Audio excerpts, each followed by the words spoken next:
Ma, bakit? ilipat mo nga yung TV. Kanina ka pa nanonood dyan eh. Ako naman. Kung ano yung pinapanood mo. Manonood ako ng cartoons eh. Mamaya ka naman noon. Nanonood ako dito eh. Oh, ano ba yan? Okay. Bakit nalipat? Akin na nga yung remote. Akin na. Kanina ka pa kasi nanonood eh. Oh, nawala na naman. Talagang bata ka talaga. Sisirain mo ba talaga yung TV, ha? Mama, yung kumari mo nasa labas, hinahanap ka. Ay, teka. Baka magbabayad ng utang sa akin yun. Sandali. Yun oh. Sige, sando mo. Kami, Wait lang!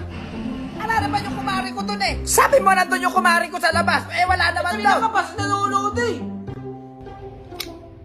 O bakit namatay yung Baka TV? brownout out, ma. Brown out? Wala atang kuryente.